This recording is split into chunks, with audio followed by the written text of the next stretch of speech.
सुप्रभात बच्चों। हम लोग रिवीजन कर रहे थे कल झांसी की रानी की समाधि पाठ पर। तो मैंने आपको आशय समझाया था और शब्दों के अर्थ लिखने को टेस्ट में दिए थे। आप लोगों ने लिख लिए होंगे और लिख करके फिर आप लोग उसको मिलान करेंगे किताब से कि सही लिखा है या नहीं, और नहीं लिखा है तो फिर से याद करेंगे। चलिए अब हम लोग प्रश्न उत्तर पर आते हैं। तो प्रश्न 1 है, रानी की समाधि किन किन बातों की याद दिलाती है? रानी की समाधि हमें किन किन उनके बातों की याद दिलाती है? तो रानी की समाधि हमें उनके त्याग, बलिदान और शौर्य की याद दिलाती है, उनके वीरता की याद दिलाती है। हमें किस किस चीज़ की याद दिलाती है? उनकी वीरता की याद दिलाती है हमें। फिर है, रानी की समाधि में स्वतंत्रता की आशा की चिंगारी छिपी है, ऐसा क्यों कहा गया है? तो रानी की समाधि में स्वतंत्रता के आशा की चिंगारी छिपी है, ऐसा इसलिए कहा गया है क्योंकि झांसी की रानी लक्ष्मीबाई क्या की थी? देश की स्वतंत्रता के लिए युद्ध करते हुए बलिदान हो गई थी।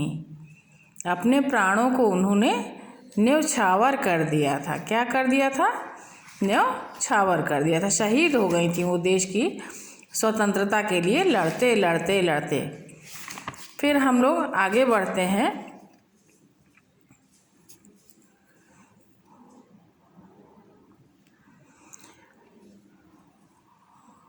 अर्थात यहीं वीर गति को वो प्राप्त हो गई थी। फिर रानी की समाधि तथा अन्य समाधियों में क्या अंतर है?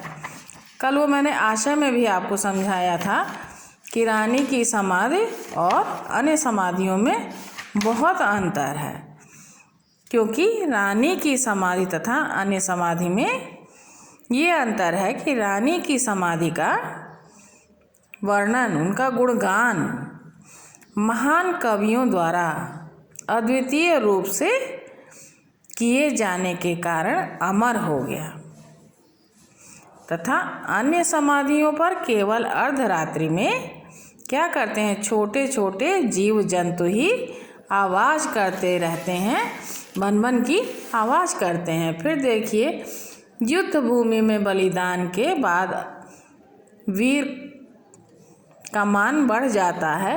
इस कथन में के समर्थन में कवि ने क्या उदाहरण दिया? ये कल भी आशा में मैंने आपको समझाया था कि युद्ध भूमि में बलिदान होने के बाद वीर का मान सम्मान बढ़ जाता है।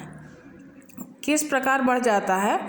तो इस बात के समर्थन में कवि ने यह उदाहरण प्रस्तुत किया है कि जिस प्रकार सोने से भी मूल्यवान सोने की भस्म होती है, जब सोना गल जाता है, जल जाता है और राख बचती है, वो अधिक मूल्यवान हो जाती है और वह अधिक महत्वपूर्ण भी होती है। उसी प्रकार युद्ध में वीर गति को प्राप्त होने पर वीर का मान और भी बढ़ जाता है। तो बच्चों, फिर हम लोग इसमें आगे देखते हैं कि देखिए, इसमें कुछ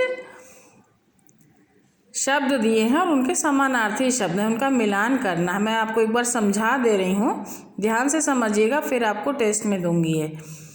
इसको बिना देखे आपको करना है, किताब बंद करके। स्वतंत्र, स्वतंत्र का मतलब होता है स्वाधीन। स्वतंत्र को हम किससे जोड़ेंगे? सीधे ले आएंगे स्वाधीन पर। रण माने होता है युद्ध, तो इसको हमने यहाँ ले गई।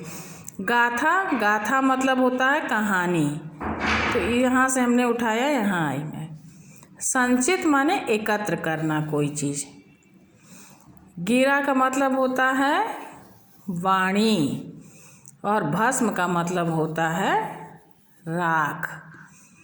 तो टेस्ट में दिया जाएगा, इसको बिना देखे आपको करना है। तो बच्चों, आज के लिए इतना ही, फिर हम लोग मिलेंगे अगली कक्षा में। तब तक के लिए धन्यवाद।